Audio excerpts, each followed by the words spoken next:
guys, welcome to today's Big Brother 19 updates and spoilers. Our house guest of the day is Joker's updates. Oh my god, you guys, I don't know if you've seen yet, but I am lucky enough to have my spoilers up on the Joker's main page now, jokersupdates.com. It's an absolute dream come true for me because I'm such a freaking nerd, and I've been creeping on the Joker's boards for like over a decade now, so honestly, it is amazing to be up on that site. So thank you guys so much, and I hope you guys all go and give them some love, show them some love. Okay, I can't get over it. It's so cool. But anyway, let's talk about what's going on in the house because it's a lot. All right, so yesterday Alex, Jillian, and Ramses were having a game chat in the have not room, and the girls asked Ramses, who would you put up if you win HOH next week? And he's just like, he's not really giving them any answers, and they're like, no.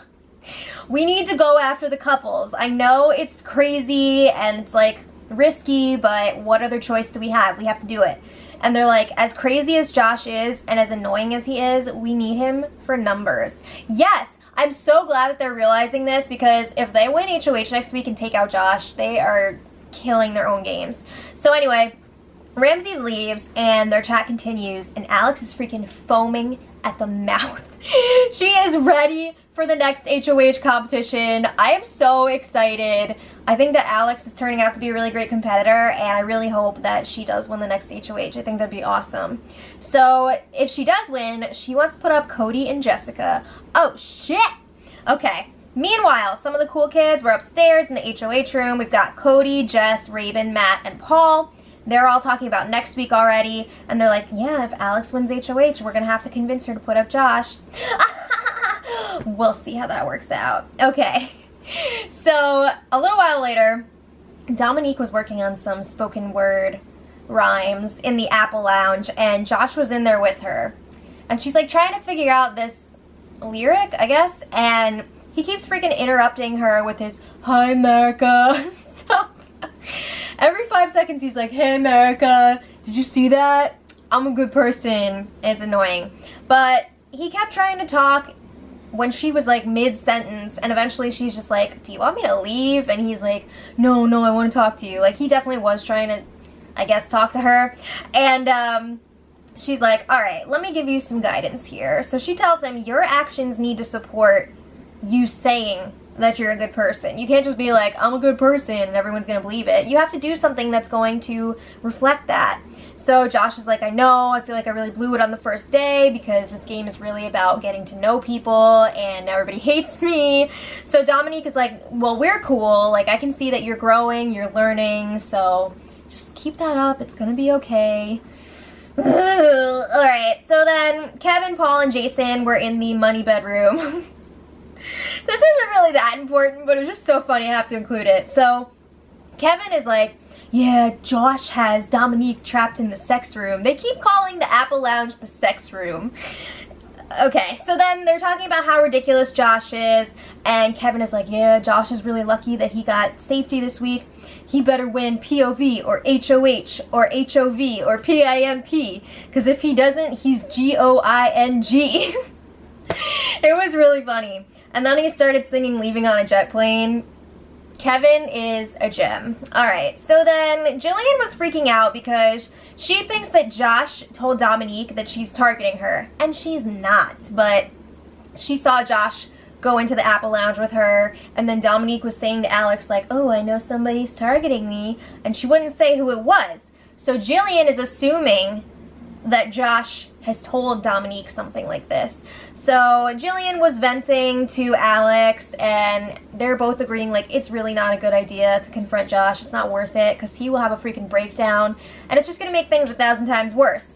So then Jillian was venting to Kevin, and Kevin's like, it's okay girl, you're not going this week. Alright, so then Dominique and Mark were having a game chat. They were pretending to play chess. This is like their thing now. They go up to the chessboard and they're really just talking about the game. But Mark is like, I'm not really sure where I stand with Elena. He feels like they have nothing in common, they couldn't be more opposite, and yet I always see him freaking drooling over her. So he's like, I can't tell if I'm playing her or she's playing me. That's so sad. And Dominique's like, well, I guess that means Elena's doing a really good job of playing you then if you don't even realize it. So she's like, haven't you noticed that Elena doesn't let you hang around me for too long? True. And guess who showed up a few minutes later? Elena. Okay, so then Jillian was in the Apple Lounge with Ramses. She's telling him what happened with Josh earlier. She thinks that he sold her out to Dominique, but she's not even really targeting her. So she asks Ramses to vouch for her with Dominique if the opportunity arises. And Ramses like, yeah, I will, like, if she asks me about it. He's not gonna, like, go out of his way and be like, hey, Jillian's not after you. That'd be really freaking suspicious anyway, so he can't just do that. But he's like, yeah, I'll look out for you. Okay, so then it was time for a bros meeting up in the HOH room. Cody, Matt, Mark, and Paul. So Paul is just like, we need to figure out what's going on with the veto. We need to decide before the girls come up here because they're too emotional. And they're going to mess everything up. Ugh. Did he really just say that? I think Paul is just like playing that way for right now. But it's really gross. I saw something on Twitter. Somebody made a good point. I forgot who it was, but somebody made a good point. This is how Paul was acting last season too, when Paulie was running things and he had to just survive for a while, and then we saw like the real Paul come out. So I'm hoping that it's the same thing and he's just being like all gross and broing down right now, but he's not going to be like that the whole time. So anyway, Paul is like, all right, we pretty much have two options here, right? Jason and Ramses. So they're going through the options and they're saying like, yeah, Jason's really tight with Alex. He could be potentially really good at competitions, but Ramses is also dangerous because he's not clearly on either side. He's gathering a lot of information and not sharing with us. And he's also a super fan, so they feel like they need to watch out for him too. But it definitely seems like they're leaning more towards Jason. Now, I want to point out, this is very important. It was basically just, well, actually, it was absolutely only Paul, Matt, and Mark participating in this conversation. Cody was in the HOH bathroom, but he was definitely within earshot of this, and he was not contributing at all. Because these are not options that he's considering. He has his own plan in his head. He's going to go through with it no matter what the rest of his alliance thinks. Or not alliance thinks. Fishy. So the chat ends up breaking up when Jessica joins. Blah, blah, blah. Okay. So then Alex and Jason are having a game chat in the money room, catching each other up. They're trying to figure out what Cody's going to do for the renom because he's being really mysterious about it. And Alex shares that Cody wants to talk to her like half an hour before the power veto ceremony. He wants to make a power move. So they're trying to figure out what that power move is going to be. And Jason's like, whoa, I just have this gut feeling that Paul is going to be going up on the block. So then they're thinking about it and they're like, all right, what are we going to do if it's Paul versus Jillian? Because they are close with Jillian, but they think that Paul can be an asset for them. So they're not really sure at this point who they would vote out between the two of them. So Jason's like, well, if I'm the replacement, you better freaking keep me because we were friends first. And I do believe that in that situation, Alex would vote to keep Jason over Jillian. But then they also discussed that they need to keep pretending, at least until after the HOH, that if they win, they're going to get rid of Josh next week. Because if there's some sort of situation where maybe somebody will throw it to them, they got to be acting like Josh is going to go up on the block, or else it's just not going to happen. So then, moving right along, Dominique and Kevin got all dressed up last night because they were putting on this little show in the Apple Lounge. Dominique wants to host her talk show. She called it Big Brother After Dark. That's already a show. But anyway, yeah, she's interviewing people, so there's this live audience. We've got Paul, Christmas, Jason, Ramses, and Jillian to start. People joined in later as well, other people, and oh my goodness. I just have to say again, Kevin is such a blessing. This was just like a simple interview about the first few weeks in the house, what the experience is like, but Kevin, just everything, like his mannerisms, he's so great. Please let him stick around for a very long time. If you guys want to flash back and watch this, I think it started around like 11:06 p.m. I want to say it was cameras 1 and 2, but I'm not totally sure on that. So then Dominique interviewed Mark, and it kind of turned into a little Q&A session too with the live audience. And I don't think Mark liked some of the questions, but we'll get back to that in a minute. So after the show was over, Mark reports to Cody in the HOH room, and he's like, dude, I just want to let you know, people are starting to get worried about the couples. Somebody told Dominique that it's not fair that some of the girls have latched onto the guys and they're just going to be dragged along throughout the game and potentially make it to the end. So Cody's like, don't worry about it. I'm going to be making some deals before the power veto ceremony tomorrow to secure the couples and Dominique. So 7 people. And just to clarify, the couples would be Cody, Jess, Matt, and Raven, and Mark, and Elena. And then Dominique is also there. She's the 7th wheel. But I just want to point out, this does not include Paul or Christmas. What? Okay. So then Mark and Dominique were fake playing chess again. And Mark is really, really pissed at Christmas and Matt. He didn't like some of the questions that they were asking him during Dominique's talk show. Apparently they were asking things like, is your thing with Elena a showmance or a romance? And he was just like, I can't believe they'd say that. He's also really frustrated that Elena won't open up to him. Guess what? I don't think Dominique likes Elena. It's like when you're best friends with a guy and you don't like his girlfriend. It's one of those situations. So her advice to Mark, just go out there and be Mark. Be yourself. Okay. Alright, so then late last night, a lot of people were on edge. They still don't know what Cody's going to do. He hasn't told anyone his plans yet. So Paul is like, alright, I'm going to have to figure this out. So he goes up to the HOH room to talk to Cody.